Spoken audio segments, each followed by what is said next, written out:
বেশ খানিকটা ডালিয়া কদিন ধরেই পড়ে পড়ে নষ্ট হচ্ছিল, তাই ভাবলাম এইভাবেই রান্না করি। যতটা ডালিয়া নিয়েছি তার হাফেরও কম নিয়ে নিয়েছি এখানে বিউলির ডাল, আর সামান্য একটু মেথিও দিয়ে দিলাম, দিয়ে সারা রাত ভিজিয়ে রেখেছিলাম। এবার যেটা করব, মিক্সার জারে নিয়ে নেব ওই ভেজানো সব কিছু, সাথে 1 কাপ টক দইও দিয়ে দেবো। এই ব্যাটারের মধ্যে দেবো একটা তড়কা, সেই জন্য সামান্য একটু তড়কা প্যানে দিয়ে দিলাম তেল আর কিছুটা গোটা সর্ষে আর কারি পাতা। এই ফোড়নটা দিলে খেতে যা জবরদস্ত হয়, আর কোনো তুলনাই থাকে না।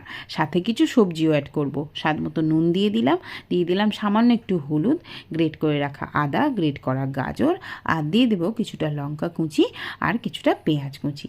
ব্যাস এই সমস্ত কিছু মিশিয়ে নিয়ে দিয়ে দেবো 1 চামচ মতো ইনোটা তখনই দিও যখন এই রান্নাটা করতে যাচ্ছ।